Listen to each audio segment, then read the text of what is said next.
From the National Newsroom of the Canadian Press, I'm Rob Westgate. The Governor of the Bank of Canada says he's encouraged by Ottawa's efforts to insulate the economy against any future shocks. Tiff Macklem said in an interview with the Canadian Press that he's long wanted to see Canada diversify its exports away from the U.S. and slash wait times for regulatory approvals. He says those changes won't happen overnight, but they can help the economy be more resilient over time.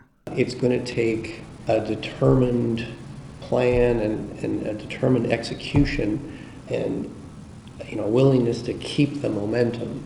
But yes, I think the direction is encouraging, and now a lot of it is about execution. The Bank of Canada held its benchmark interest rate steady earlier this week, but flagged the war in Iran and U.S. trade talks as risks that could send the policy rate higher or lower in the coming months. It was 10 years ago, on May 3rd, that a wildfire called the Beast ripped through the northeastern Alberta city of Fort McMurray, forcing 90,000 people out of the region. It also damaged or leveled 2,500 homes and scorched nearly 590,000 hectares of boreal forest. It is the most expensive natural disaster in Canadian history. Sarah Thapa, a local business owner, says it has changed the city, but for the better. We're renting, we're just starting out of life, we're still in our 20s, and we're walking in a booming town hoping to make a lot of money. But I stayed not for the money, I stayed for the community. Because during the wildfire, I'm surprised how the whole town, everybody came through to bring this place back again, and it was done within a very short period of time. The cause of the big blaze remains unknown, but officials say it rapidly grew due to the unusually dry and hot summer at the time.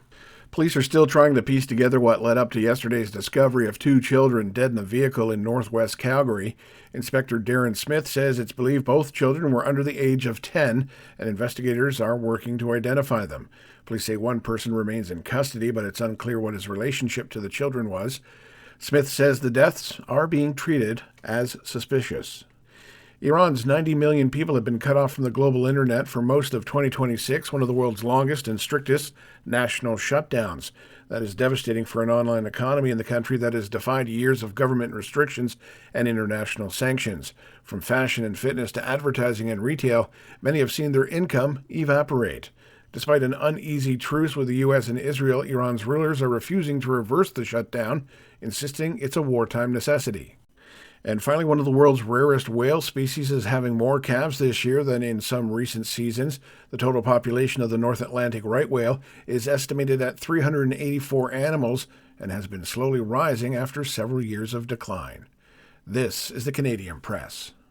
In sports, for the first time in 3 years, the Edmonton Oilers will not see a Stanley Cup final. The Oilers were eliminated in a 5-2 loss to the Anaheim Ducks in Game 6 of their first-round playoff series.